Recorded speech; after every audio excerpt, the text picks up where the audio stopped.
Potli button use ಮಾಡಿ blouse stitch ಮಾಡಬೇಕಾ? ಹಾಗಾದರೆ ಈ ವಿಡಿಯೋ ನೋಡಿ. ವೆಲ್ಕಮ್ ಟು ಲಕ್ಷ್ಮಿ ಪ್ರಪಂಚ.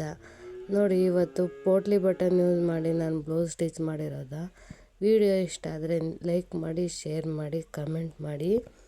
ಪೋಟ್ಲಿ ಬಟನ್ ಎಲ್ಲ ಮಿಕ್ಸ್ ಇರೋ ತಗೊಂಡಿದ್ದೀನಿ. ಅದರೊಳಗೆ ಸಣ್ಣನೂ ಇದ್ದಾವೆ, ದಪ್ಪನೂ ಇದ್ದಾವೆ, ಮೀಡಿಯಮ್ ಸೈಜು ಇದ್ದಾವೆ, ಎಲ್ಲ ಸೈಜು ಇದ್ದಾವೆ. ಅದರಲ್ಲಿ ದಪ್ಪ ಇರೋದನ್ನ ಆಯ್ಕೊತಾ ಇದ್ದೀನಿ, ಕಲೆಕ್ಟ್ ಮಾಡ್ಕೊತಾ ಇದ್ದೀನಿ. ದಪ್ಪ ಇರೋದಾದರೆ ಚೆನ್ನಾಗಿ ಕಾಣಿಸುತ್ತೆ ಬ್ಲೌಸಿಗೆ ಅಂತ. ಮಾಮೂಲಿ ಸಣ್ಣ ಇರೋದು ಡಿಸೈನ್ಗೆ ಅಂತ ಇರಲಿ ಅಂತ ಎತ್ತಿಟ್ಟಿದ್ದೆ. ಇವಾಗ ದಪ್ಪ ಇರೋದೆಲ್ಲ ಹಾಕ್ಕೊಂಡು ಸೆಲೆಕ್ಟ್ ಮಾಡ್ಕೊಂಡಿದ್ದೀನಿ. ಸೀರೆ ಪೀಸಲ್ಲಿ 2 ಇಂಚ್ ಮಾರ್ಕ್ ಮಾಡಿ ಕಟ್ ಮಾಡ್ಕೊಂಡು ಇಟ್ಕೊಂಡಿದ್ದೆ. ಅದಕ್ಕೆ ಈ ಬಟನ್ ಹಾಕಿ ದಾರ ಸುತ್ತಾ ಇದ್ದೀನಿ. ಬಿಚ್ಕೋಬಾರ್ದಲ್ವ, ಅದಕ್ಕೆ ಹೊಲಿತಾನೆ ಸ್ಟಿಚ್ ಮಾಡ್ತಾನೆ ನಾವು ಈ ಥರ ಮಾಡಿಕೊಂಡು ಸ್ಟಿಚ್ ಮಾಡ್ಬೋದು. ವಿಡಿಯೋ ಮಾಡಬೇಕಂತಲೇ ನಾನು ಒಂದೇ ಸಲ ಎಲ್ಲವೂ ಮಾಡಿಟ್ಕೊತಾ ಇದ್ದೀನಿ. ಇಲ್ಲಾಂದರೆ ಸ್ಟಿಚ್ ಮಾಡ್ಕೊಂಡೇ ಮಾಡ್ತಾಯಿದ್ದೆ. ಇಲ್ಲಿ ನೋಡಿ, ಇವಾಗ ಎಲ್ಲನೂ ಒಂದೊಂದೇ ಆ ಥರನ ದಾರ ಸುತ್ತಿ ಕಟ್ ಮಾಡಿ ಇಟ್ಕೋಬೇಕು ನಾವು. ಹಿಂಗೆ ಮಾಡಿದ್ರೆ ಬೇಗ ಫಾಸ್ಟಾಗೂ ಆಗುತ್ತೆ, ಬೇಗ ಬ್ಲೌಸೂ ಹೊಲಿಬೋದು ನಾವು. ಇಲ್ಲಿ ಡಿಸೈನ್ ಮಾಡೋಕ್ಕೆ ಜಾಸ್ತಿ ಟೈಮ್ ಹಿಡಿಯುತ್ತೆ ನಮಗೆ. ಡಿಸೈನ್ ಮಾಡೋದೇ ಒಂದೊಂದು ಸಲ ಕಷ್ಟ ಇರುತ್ತೆ. ನೋಡಿ, ಇದಕ್ಕೆ ಯಾವುದೇ ಥರ ಕ್ಯಾನ್ವಾಸ್ ಹಾಕೋಂಗಿಲ್ಲ, ಏನೂ ಇಲ್ಲ. ಸಿಂಪಲ್ ಡಿಸೈನು, ಬೇಗನೂ ಫಿನಿಶಿಂಗ್ ಮಾಡ್ಬೋದು. ನೋಡಿ, ಇವಾಗ ಈ ಥರ ಕಟ್ ಮಾಡಿ ನಾನು ಅಲ್ಲೇ ಬಟನ್ಸ್ ಎಲ್ಲ ರೆಡಿ ಮಾಡಿ ಇಟ್ಕೊಂಡಿದ್ದೀನಿ. ಸೀರೆ ಇದರಲ್ಲಿ ಸ್ಲೀವಿಗೆ ನೆರಿಗೆ ಕೊಡೋಕ್ಕೆ ಅಂತೇಳಿ, ಫಿಲ್ಟ್ರ್ ಕೊಡೋಕ್ಕೆ ಅಂತೇಳಿ ಸೀರೆ ಕಟ್ ಮಾಡ್ಕೊಂಡಿದ್ದೆ. ಆಲೇ ಫಿಲ್ಟ್ರು ಕೊಟ್ಟಿದ್ದೆ. ಅದಕ್ಕೋಸ್ಕರನ ಸೀರೆ ಕಲರ್ ಜಾಸ್ತಿ ಇರಲಿಲ್ಲ. ಎಕ್ಸ್ಟ್ರಾ ಜಾಸ್ತಿ ಕಟ್ ಮಾಡ್ಕೊಂಡ್ರೆ ಸೀರೆ ತುಂಡ ಬರುತ್ತೆ ಅಂತ ಸಾಕು ಅಂತ ಹೇಳಿ ದೂರನೇ ಹಾಕ್ತಾಯಿದ್ದೀನಿ. 1.5 ಇಂಚಿಗೆ ಹಾಕ್ತಾಯಿದ್ದೀನಿ. 1 ಇಂಚಿಗೆ ಹಾಕಿದ್ರೆ ಫುಲ್ ಫಿನಿಶಿಂಗ್ ಚೆನ್ನಾಗಿ ಕಾಣಿಸುತ್ತೆ. ನಾನು ಪೀಸ್ ಇಲ್ದಲೇ ಇರೋದ್ರಿಂದ 1.5 ಇಂಚಿಗೆ ಕಡಿಮೆದ್ರಾಗೇ ಡಿಸೈನ್ ಮಾಡ್ತಾಯಿದ್ದೀನಿ. ನೀವು ಸ್ಟಿಚ್ ಮಾಡುವಾಗ 1 ಇಂಚಿಗೆ ಹಾಕಿ, ಆವಾಗ ನೀಟಾಗಿ ಚೆನ್ನಾಗಿ ಕಾಣಿಸುತ್ತೆ. ಈಗ 1.5 ಇಂಚಿಗೆ ನಾನು ಹಾಕ್ತಾಯಿದ್ದೀನಿ. ವಿ ಶೇಪಲ್ಲಿ ಬ್ಲೌಸ್ ನಾಳೆ ಸ್ಟಿಚ್ ಮಾಡ್ಕೊಂಡು ಇಟ್ಕೊಂಡಿದ್ದೆ.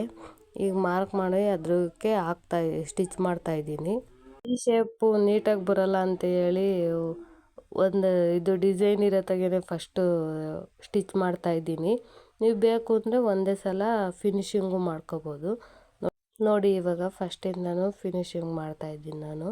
ಒಂದು ಸೈಡ್ ಆಲೇ ಮಾಡಿಟ್ಕೊಂಡಿದ್ದೀನಿ, ಈಗ ಇನ್ನೊಂದು ಸೈಡ್ ಮಾಡ್ತಾಯಿದ್ದೀನಿ ಬ್ಲೌಸ್ ನೀಟಾಗಿ ಬರಲಿ ಅಂತ. ಈ ಥರ ಸ್ಟಿಚ್ ಮಾಡಿದ್ರೆ ವಿ ಶೇಪ್ ಇರೋತ್ತಾಗೆ ಕರೆಕ್ಟಾಗಿ ಬರುತ್ತೆ ಅಂತ. ನಾವು ಒಂದೇ ಸಲ ಮುಂಚೆಯಿಂದನೂ ಮಾಡ್ಕೊಂಡು ಹೋದರೆ ಈ ಥರ ಕಾಣಿಸ್ತಿರಲ್ಲ, ಅದಕ್ಕೆ ಈ ಥರ ಸ್ಟಿಚ್ ಮಾಡಿದ್ದೀನಿ. ಫುಲ್ಲು ಎಲ್ಲ ಸ್ಟಿಚ್ ಮಾಡಿ ಇಟ್ಕೊಂಡಿದ್ದೀನಿ. ಇನ್ನೊಂದು ಸ್ಟಿಚ್ ಹಾಕ್ತಾಯಿದ್ದೀನಿ. ಇಲ್ಲಿ ನಾವು ಹಾಕೊಂಡಾಗ ಹಿಂಗೆ ಎತ್ಕೊಳ್ತಿರುತ್ತೆ, ಹಿಂದೆ ಈ ಥರ ಬ್ಯಾಕ್ ಥರ ಬತ್ತಾ ಇರುತ್ತೆ ಬ್ಯಾಕಲ್ಲಿ. ಅದಕ್ಕೆ ಸ್ಟಿಚ್ ಮಾಡ್ತಾಯಿದ್ದೀನಿ. ಇನ್ನೊಂದು ಒಂದು ಟಂಚನ್ನು ಇಟ್ಕೊಂಡು ಸ್ಟಿಚ್ ಮಾಡಬೇಕು, ಕಿನಾರಿ ಸ್ಟಿಚ್ ಮಾಡಬಾರ್ದು. ಇದಕ್ಕೆ ಲೇಸ್ ಹಾಕಿದ್ರೆ ತುಂಬ ನೀಟಾಗಿ ಕಾಣಿಸುತ್ತೆ. ನಾನು ಲೇಸ್ ಹಾಕಿರೋದು ಫೋಟೋ ತಕ್ಕೊಂಡಿರಲಿಲ್ಲ. ಅರ್ಜೆಂಟಲ್ಲಿ ಮದುವೆ ಬಟ್ಟೆ ಅಂತೇಳಿ ಹಾಗೆ ಕೊಟ್ಬಿಟ್ಟಿದ್ದೆ. ಲೇಸ್ ಹಾಕಿದ್ದೀನಿ, ತುಂಬಾ ಚೆನ್ನಾಗಿ ಕಾಣಿಸ್ತಿತ್ತು ಬ್ಲೌಸು. ನೀವು ಲೇಸ್ ಹಾಕಿರೋದು ತಕ್ಕೊಳಕ್ಕಾಗಲಿಲ್ಲ ಫೋಟೋನ, ಅದಕ್ಕೆ ಹಾಕಿದ್ರೆ ನೀಟಾಗಿ ಕಾಣಿಸುತ್ತೆ, ಚೆನ್ನಾಗಿ ಕಾಣಿಸುತ್ತೆ. ಇಲ್ಲಾಂದರೆ ಪೈಪಿಂಗ್ ಮಾಡೋದಾದರೆ ಮುಂಚೆಗೆ ಪೈಪಿಂಗ್ ಮಾಡಿ ಇಟ್ಕೊಂಡು ಈ ಥರ ಪೋಟ್ಲಿ ಬಟನ್ ಡಿಸೈನು ಮಾಡ್ಬೋದು. ನಾವು ಹೇಗೆ ಬೇಕಾದರೂ ಮಾಡ್ಬೋದು ಡಿಸೈನು. ಹಳ್ಳಿ ಕಡೆ ಆದರೆ ಜಾಸ್ತಿ ದುಡ್ಡು ಕೊಡೋಲ್ಲ, ಪೈಪಿಂಗ್ ಮಾಡೋಕ್ಕೆಲ್ಲನ ಜಾಸ್ತಿ ಟೈಮ್ ಹಿಡಿಯುತ್ತೆ. ನೋಡಿ, ಈ ಥರ ಫುಲ್ ಫಿನಿಶಿಂಗ್ ಆಗಿ ಬಂದಿದೆ ಬ್ಲೌಸು. ನೋಡಿ, ಇದ್ರ ಮೇಲೆ ಲೇಸ್ ಹಾಕಿದ್ದೆ, ತುಂಬಾ ಚೆನ್ನಾಗಿ ಕಾಣಿಸ್ತಿತ್ತು ಬ್ಲೌಸು. ಬೇಡ ಅಂದರೆ ಹಾಗೆ ಕೊಡಿ, ಲೇಸ್ ಬೇಕು ಅಂದರೆ ಈಗ ಹಾಕಿ ಕಳಿಸಿ.